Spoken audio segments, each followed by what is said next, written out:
कासोदा परिसरातील अवैध दारू विक्रेत्यांवर कारवाई।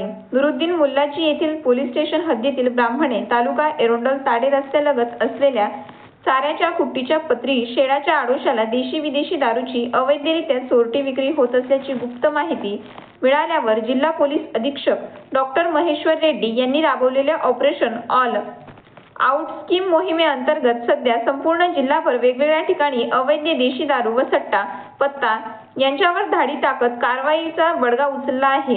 यात अप्पर पोलीस अधीक्षक कविता नेरकर, भाग 40 व उपविभागीय पोलीस अधिकारी यांच्या मार्गदर्शनाखाली सहाय्यक पोलीस निरीक्षक निलेश राजपूत व कर्मचाऱ्यांनी दिनांक 21 जुलै रात्री ठीक 8 वाजता ब्राह्मणे येथे छापा टाकून या ठिकाणी विक्री होत असलेली अवैधरित्या देशी विदेशी दारू जप्त करून कारवाई केली आहे।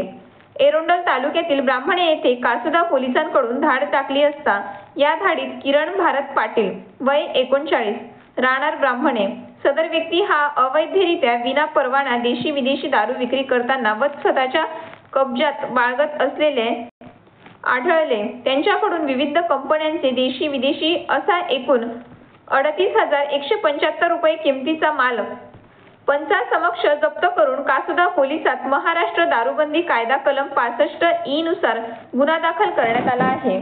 अधिक माहितीसाठी फोकस मराठी न्यूज चॅनलला लाईक करा, शेअर करा आणि सबस्क्राईब करा।